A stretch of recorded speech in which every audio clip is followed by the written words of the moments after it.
તમને ખબર પડી ગઈ હશે કે હું ક્યાં ઊભી છું. વડનગરમાં ઊભી છું અને આ એ સ્કૂલ છે કે જ્યાં એક નાનકડા છોકરાએ એ સપનું જોયું હતું કે એ પ્રધાનમંત્રી બનશે.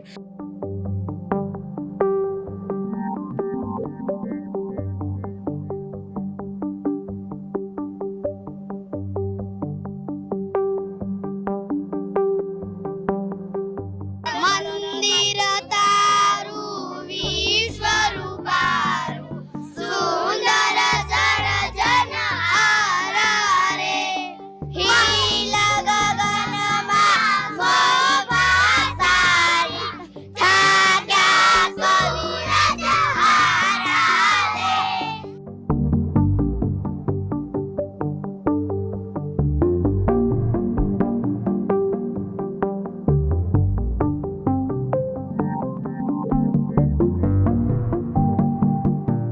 બસા કાકાના ખેતરમાં એક ચકલી ચરતી હતી.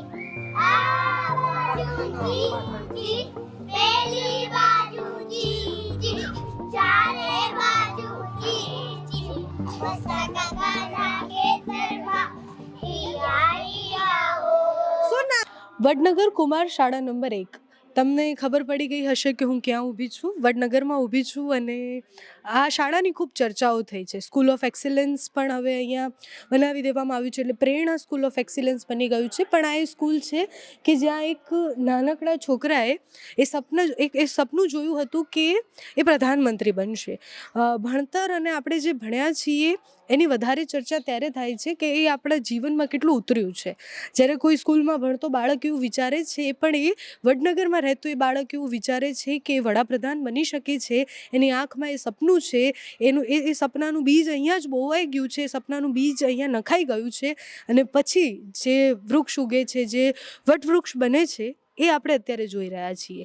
એ સ્વપ્ન અહીંયાથી સ્ટાર્ટ થયું હતું. જ્યારે પ્રધાનમંત્રી અહીંયા ભણવા આવ્યા હશે ત્યારથી એ શરૂઆત થઈ હતી. એ બાળકે વિચાર્યું કે હું ભણી ગણી અને આગળ વધી શકું છું.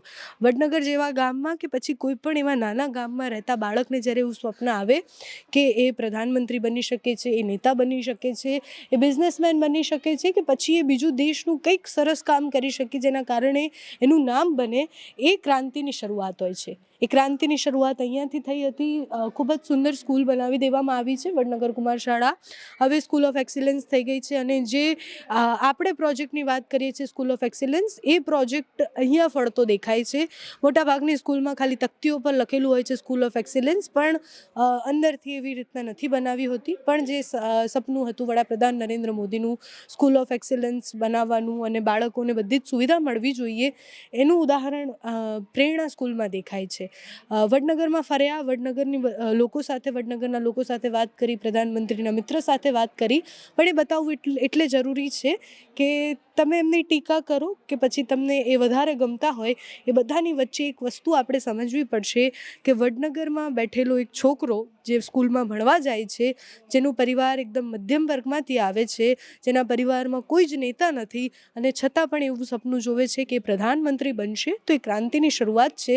અને જો બાળકો એ દિશા તરફ વિચારતા થાય, દેશ માટે કંઈક કરવાનો જુનૂન એમનામાં આવતો જાય, તો એમાં ભણતરનું મોટું યોગદાન હોય છે. એ જ્યાં ભણ્યા છે એનું યોગદાન હોય છે, એ જેવા વાતાવરણમાં રહ્યા છે એનું યોગદાન હોય છે. અને આજે આપણે જે નરેન્દ્ર મોદીની વાત કરીએ છીએ એની પાછળ આ એક સ્કૂલનું પણ એક યોગદાન છે.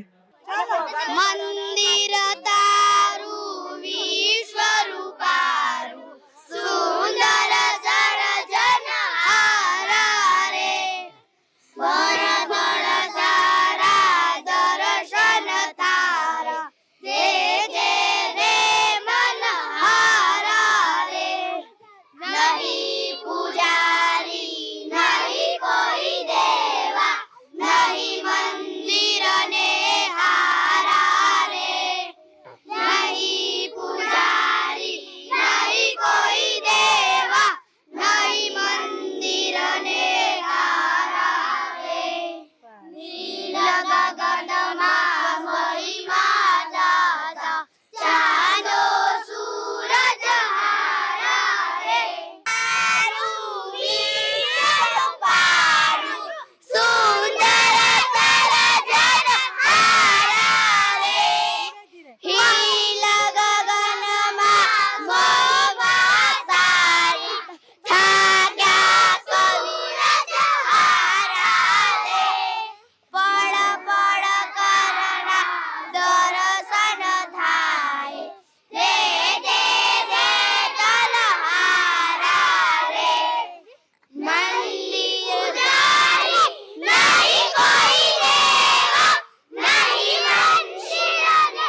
ધીરે ધીરે ચિલ્લાયા વગર પ્રાર્થના ગાવાની છે. બીજી કોઈ પ્રાર્થના ગાઓ, ધીરે ધીરે ગાઓ.